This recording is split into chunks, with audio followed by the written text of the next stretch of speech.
जय हिंद मेरे प्यारे साथियों, कैसे हैं आप लोग। अगर दोस्तों आप एक गवर्नमेंट एम्प्लॉय हैं, एक पेंशनर हैं, या अगर आप एक गवर्नमेंट एस्पिरेंट हैं, तो ये जो वीडियो आज का हमारा होने वाला है आपके लिए काफ़ी इम्पॉर्टेंट होने वाला है, बहुत महत्वपूर्ण होने वाला है। आज जो हम बात करने वाले हैं इस वीडियो में, हम जिस चीज़ को लेकर डिस्कशन करने वाले हैं, ये काफ़ी एक इम्पॉर्टेंट चीज़ है भाई, जो कि हमारे पास में होने वाली है 8th पे कमीशन। ठीक है, जो हमारे पास 8वां वेतनमान आयोग आने वाला है उसको लेके हम लोग इसमें बात करने वाले हैं। तो कुछ इंपॉर्टेंट पॉइंट हम यहाँ पे डिस्कस करेंगे कि सैलरी हमारे पास कितनी इंक्रीज़ हो सकती है, इसमें सैलरी में हमें कितना इंक्रीमेंट देखने के लिए मिलेगा। साथ ही साथ हम लोग बात करेंगे कि ये कब तक लागू हो सकता है, किस दिन ये हमारे पास में लागू होगा, किस टाइम पे ये लागू होगा, और किसको इससे सबसे ज़्यादा फ़ायदा होने वाला है। तो इन सभी चीज़ों को लेके हम लोग यहाँ पे डिस्कस करने वाले हैं। तो अगर ये आपके लिए रिलेवेंट है तो बिल्कुल इस वीडियो में अंत तक बने रहिएगा, ताकि हम लोग इसमें सभी चीज़ों को लेके डिस्कस करने वाले हैं। तो देखिएगा, सबसे पहले समझते हैं भाई कि जो 8th पे कमीशन है वो एक्चुअल में हमारे पास में होता क्या है ना। तो देखिए, जो पे कमीशन है, अगर हम बात करें यहाँ पे जो पे कमीशन हमारे पास में होता है, तो ये सेंट्रल गवर्नमेंट क्या करती है भाई, एक कमेटी हमारे पास गठन करेगी, है ना। पे कमीशन एक सरकार हमारे पास में इसका गठन करेगी, और वो यहाँ पे क्या करेगा, जो हमारे पास सैलरी है, जो अलाउंस है, जो पेंशन्स है, उसको रिवाइज करने के लिए काम करती है।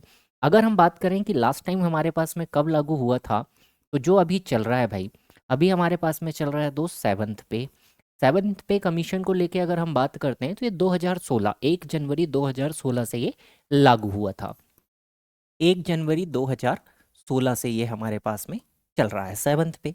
अब देखिएगा, अगर हम बात करें कि जो 2026 हमारे पास में अब आने वाला है, जैसे अगर हम बात करें कि 8th पे कमीशन की बात 2025 से चल रही है, जैसे 10 साल में इसको क्या करना होता है, रिवाइज करना होता है। तो उम्मीद है कि आपको जनवरी 2026 में ये देखने मिलना चाहिए, लेकिन अभी तक हमारे पास में फ़िलहाल इसकी कोई जानकारी ऐसी नहीं आई है। अभी तक कोई भी ऐसा ऑफिशियल नोटिफिकेशन या ऑफिशियल नोटिस हमारे पास में निकल कर नहीं आया है। फिर भी अगर हम देखते हैं तो जो 25-26 है, जैसे तो 25 हमारा एंड ही हो चुका, 2026 में अगर हम देखते हैं भाई, तो कहीं ना कहीं इसके लागू होने के पूरे चांसेस हैं। तो 2026 हम इसमें मान सकते हैं कि अब मंथ तो हम इसमें नहीं देख सकते, बट हम कह सकते हैं कि 10 साल बाद अगर हम देखें तो 2026 में इसके पूरे पूरे 10 साल हमारे पास में हो जा रहे हैं। तो अब यहाँ 2026 में इसके लागू होने की बिल्कुल हमारे पास में चांसेस हैं।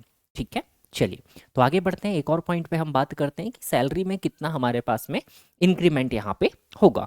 तो देखिएगा, जो सैलरी में हमारे पास इंक्रीमेंट होता है सर, वो हमारे पास में होता है फिटमेंट फैक्टर के अकॉर्डिंग। जो हमारे पास में एक फिटमेंट फैक्टर होता है, हम कह सकते हैं मल्टीप्लिकेशन फैक्टर हम इसको कह सकते हैं। तो जो भी बेसिक सैलरी होगी उसमें हमारे पास एक नंबर से मल्टीप्लाई होता है, जो हमारे पास में कहलाता है भाई फिटमेंट फैक्टर, जिसको हम कहते हैं सर यहाँ पे फिटमेंट फैक्टर। तो अब इस फिटमेंट फैक्टर को लेके हम बात करते हैं। जो हमारे पास प्रीवियस हमारे पास 7th पे था, 7th पे के लिए अगर हम बात करें तो 7th पे में जो हमारे पास में फिटमेंट फैक्टर था भाई, और इस बार जो हमारे पास में फिटमेंट फैक्टर होगा, इसमें काफ़ी ज़्यादा हमें अंतर देखने के लिए मिलने वाला है।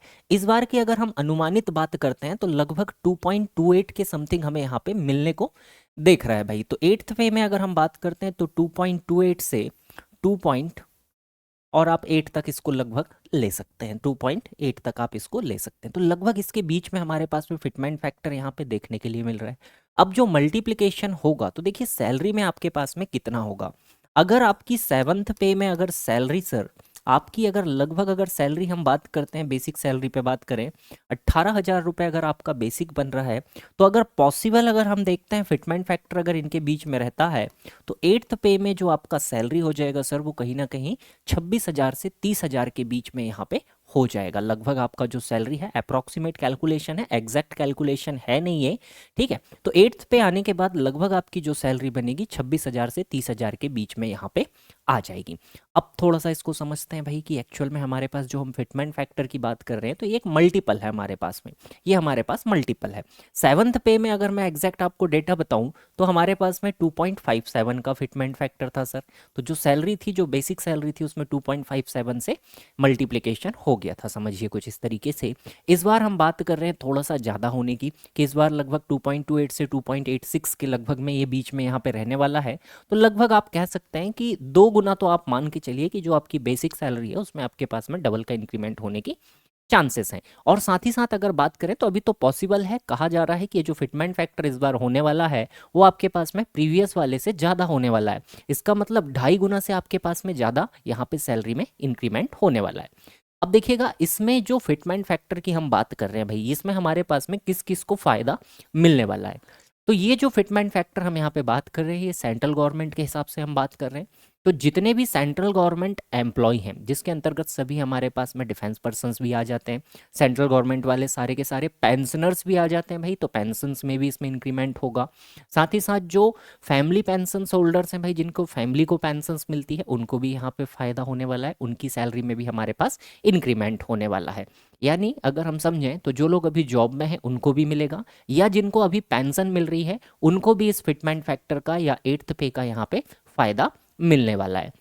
साथ ही साथ देखिएगा, अगर हमने यहाँ पे बात करी कि फिटमेंट फैक्टर से हमारे पास में जो बेसिक पे है सर, इस बेसिक पे में तो हमारे पास में चेंज होगा। बेसिक पे में हमारे पास में क्या हो जाएगा सर, थोड़ा सा हमें हाइक देखने के लिए मिलेगा।